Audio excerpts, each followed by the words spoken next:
We had a 140-pound WBC title fight, Alberto Puello versus Sandor Martin. This was a very tactical matchup, two southpaws. Wasn't a lot of action in this fight. I thought that Martin was boxing, was moving. He was more active. Puello was longer, looking to counter. I thought he landed the more effective shots, started coming on strong in the later rounds. Very close fight. In the end, Puello retains his belt by split decision. What'd you make of this fight in the decision? Yeah, Martin, I felt bad for Martin. You know, this is his second shot for a title. Am I correct? I believe it is. Yeah, he came up short in a very close fight to Teofimo Lopez in the past. Yeah, I thought it was very close. You could have gave it to Martin. I agree with you. The more consequential punches down the stretch, especially, were landed by Puello when he started timing Martin with some big shots. Martin showed a great chin, great heart, very awkwardly clever. It was an awkward fight. It wasn't the prettiest, most aesthetic fight to watch. There was a lot of grabbing, clinching, falling in, but there was also a lot of action too. It was a very interesting fight. Very, very interesting. Martin outworked Puello. What I saw, had his rounds early on where I thought he was controlling the tempo of the fight, the pace of the fight, the rhythm. I thought he was in a rhythm where early on Martin was looking like he was going to win the world title or have a good shot, controlling the rhythm because of his unorthodox approach, in and out. Bud, like he'll get off real quick, then he'll step out, then you think he's moving away, then he'll come in and suddenly bop, bop, bop. He's a mess. He's a mess to fight a guy like that. It's not easy. You got to time him. You got to be set to punch. You got to throw. Otherwise, you're going to come up short. You're going to be hitting the air all night. Martin had a nice mix of being aggressive and counterpunching in spots, mixing it up. For the most part, especially later on, Puello was just looking to press the action, looking to trap Martin, looking to nail him some big shots. And he did. He nailed him some big shots down the stretch, especially. Again, what is the criterion for boxing? It's supposed to be who lands the harder, more effective punches. I guess you go to Puello for that. You could also, depending on your what your druthers are, right? What your taste is. You could say, well, Martin outworked him. He outpointed him. There was spots where he definitely was ahead in the fight. But like you said, you could make the argument, and of course they did, that Puello came on strong, landed the harder punches, kept his title. Again, Martin is from Spain. He was trying to become one of those. They've had a few world champions. He was trying to add his name to that list. Second time he had the shot. Maybe he'll get a third shot. I think he deserves another shot. He's a good fighter. He's an ugly son of a gun. I don't mean facially, but I mean just awkward style. Yeah, it can be ugly, but it can be effective, and it could be a nightmare. Yeah, it could make for, as you said, not the most entertaining fights, but it was a very close fight.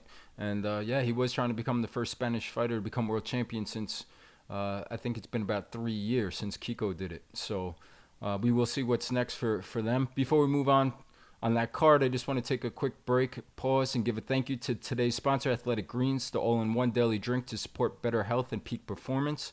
These guys spent 10 years with top nutritionists and doctors to create this formula.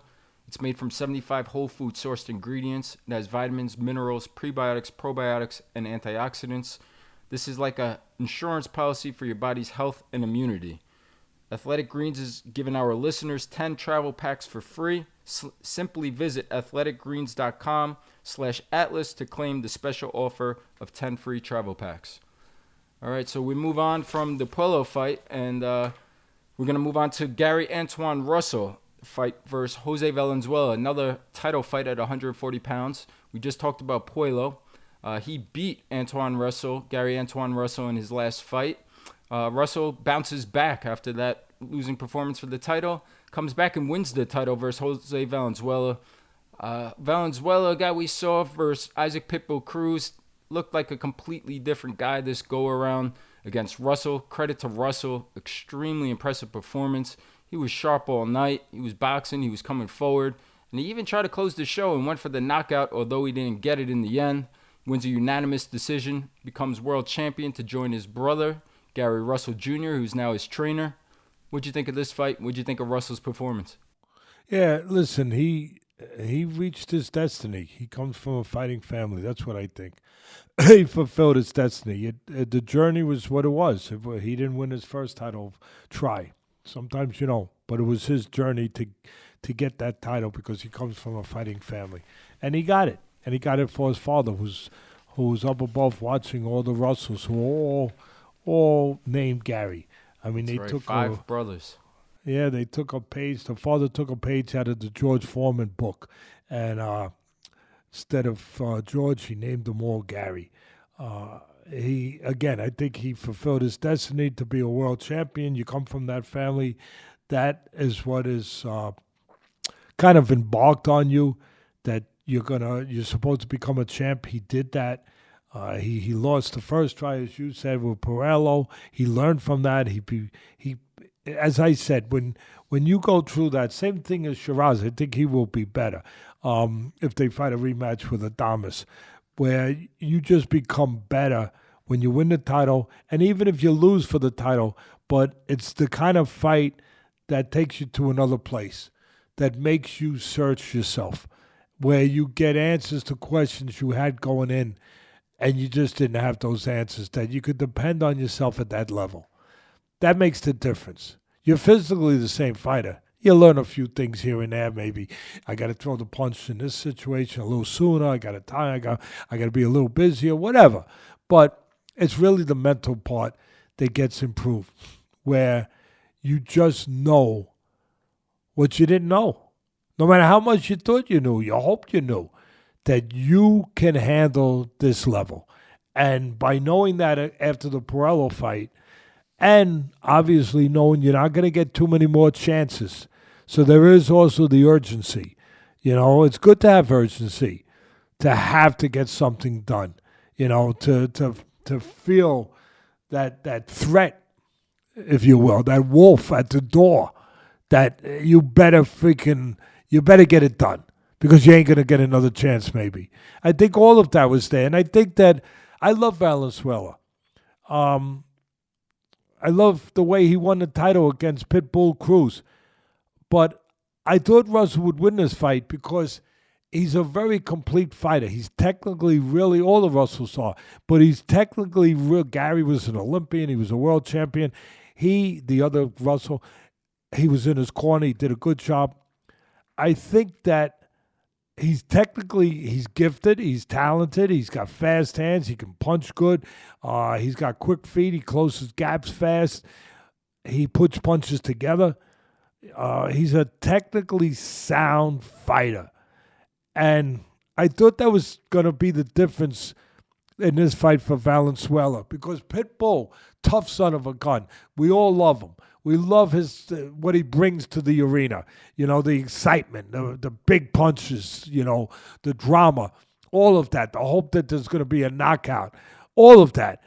But he doesn't bring technique, Pit Cruz. He comes in one-dimensionally. He comes in with big shots, where Valenzuela, to his credit, he had a perfect fight plan. He boxed him on the outside. He used the jab, and then he punched inside those wide shots, and he was able to catch Pitbull coming in. He wasn't going to have those opportunities with Russell because Russell was going to be buttoned up in those areas. He wasn't going to be that one-dimensional. He was going to feint sometimes before he came in. He was going to move off to the side. He was going to come in, but he was going to do it behind a jab. He was going to do it with head movement. He wasn't going to be as available, as predictable as Pitbull was. And again, you got to be good to beat Pitbull. And Valenzuela was good that night. But this was a whole, you've said it, we've said, you grew up with that. Styles make fights. We always hear that in boxing. Well, they do make fights. And you saw the difference. Valenzuela now had to deal, with another aggressive guy, but a guy who was more buttoned up, who was technically superior to Pitbull. So He wasn't going to get those opportunities to do the things he did against Pitbull. And I want to commend Valenzuela, the heart he showed to get to the finish line, to fight every bit. He never got to a point where some fighters get to where he just tried to survive. I think he lost every round, or just about. I didn't keep score, but it was a great one-sided fight because it was one-sided, and he was taking a beating in some rounds, but he never gave 1 inch towards the place where you see fighters do sometimes, where they just survive. He was still trying to, and you know what? He was landing. Good thing Russell's got a good chin, because Valenzuela was landing uppercuts. He was landing straight left hands from the southpaw, right? He's a southpaw. I'm trying to remember. From the southpaw position. He was landing the power hand, the southpaw left hand. He was trying all the way to the bell to do the one thing that he had to do at that point, knock out Russell to win the fight, to keep his title. He was trying like hell. And I give credit to Russell. Russell got inside. He put punches together. He went to the body and the head. He showed his technique. He showed his gift of talent. All of it. And you know what else he showed that was a little different? He kept the pedal to the metal all the way to the finish line. He didn't go into the prevent defense. Now, you could knock him for it if you want. I'm not. But you could say, my God, the last 2 rounds, he had it in the bag.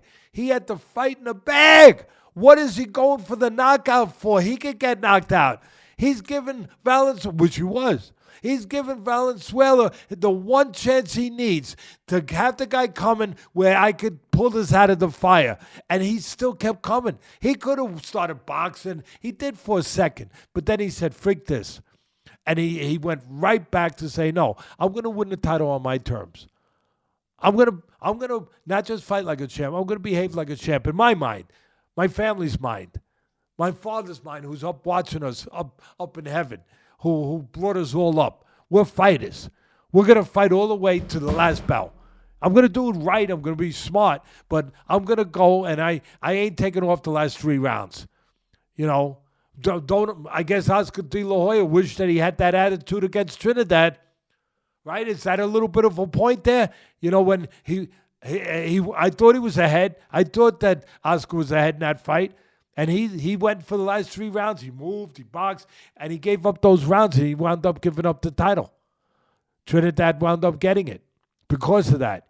I guess a combination of whatever I'm saying, but I thought it was worth saying that Russell did not coast to the title, which he could have.